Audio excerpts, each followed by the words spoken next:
everyone, Care Bear here to share with you a finished object. In March, I had the opportunity to travel with a friend of mine to Denmark, and we visited a number of yarn shops. And one of the shops that we stopped at was called Kit Couture. And this was an independent yarn shop where they actually did all their designs in the back for their own yarns. And around the shop, they had a number of sample items from their yarns. And so as I was looking at yarn, my friend who's not a knitter mentioned that she just absolutely loved this one cardigan that they had on display. It was the Silda Cardigan. And she said, "Oh, Kara, if I buy this yarn, would you make this for me?" And so I said, "Yeah, for sure." So she chatted with the person working there, decided what size she needed, and got the yarn for this Silda cardigan. I don't have the Silda with me right now because I've actually finished making it and have gifted that to my friend with whom I traveled.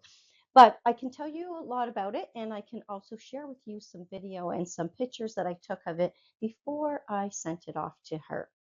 So I will tell you that this cardigan is calls for air and weight yarn and a 4.5 millimeter and a 5.5 millimeter needle, or a US 7 and US 9.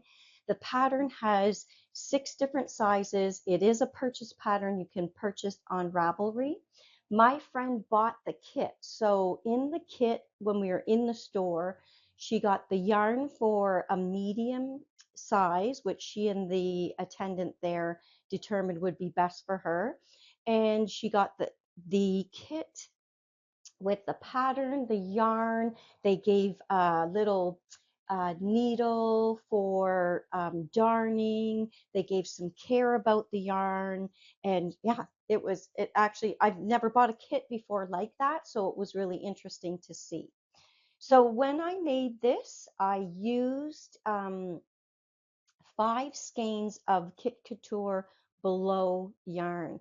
It's alpaca, it's wool, it's a rayon, and a nylon mix, mostly alpaca, and it's a really airy, flowy, really lightweight yarn. When I finished this cardigan, it was extremely light. I did use both size needles that they recommended. I followed the pattern to a T.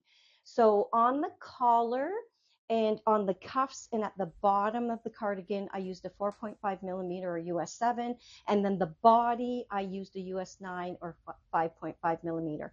And I used up all 5 skeins that I had of that yarn that was in the kit. There was a little bit left over, but not much that you could do anything with, maybe if she has to fix something in the future, but that was it. So let me tell you a little bit about the construction of this cardigan. It was a top-down construction. It had a very simple collar, just a little garter stitch, like a few rows. Same on the cuff for the sleeve, and same for the band at the bottom. The top started in pattern right after the garter in pattern, and the pattern gradually grew outward. And that was the increase in the yoke part. You were increasing in the pattern.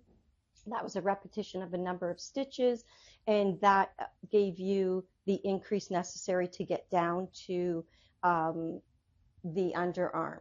Then you separated and put the sleeves on hold and continued to go down. At that point, no more increasing. You just went evenly with the number of stitches in the pattern, and it continued down for a certain length for a size medium.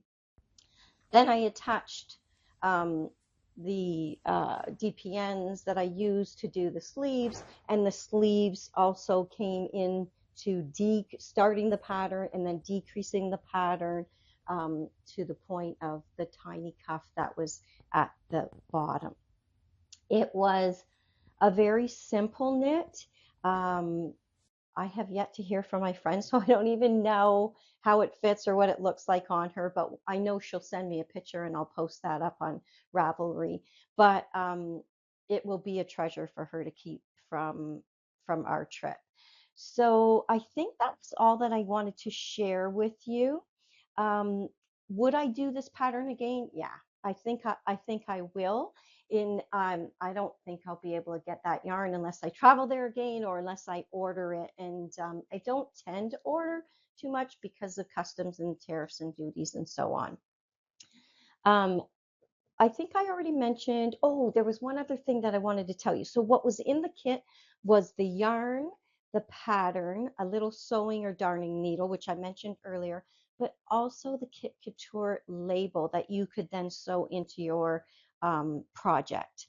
And then there was a lot of information about how to care for that fiber. So I sent all of that to my friend. But I did put the Kit Couture label on the sweater as well as my Care Bear Knitwear label so that she had both of them. And yeah, so that was the Silda cardigan. If you're looking for a lightweight cardigan, you might want to check this out. I didn't put any buttons on it yet. I'll leave that up to her. Maybe she'll come here to my city and we'll go pick buttons, or maybe she has something else in mind that she wants. But I'll definitely sew those on for her. And maybe I'll get a photo to place up on Ravelry so that you can see the final buttons. But that's the Zilda cardigan. It's a purchase on Ravelry. Thanks for listening.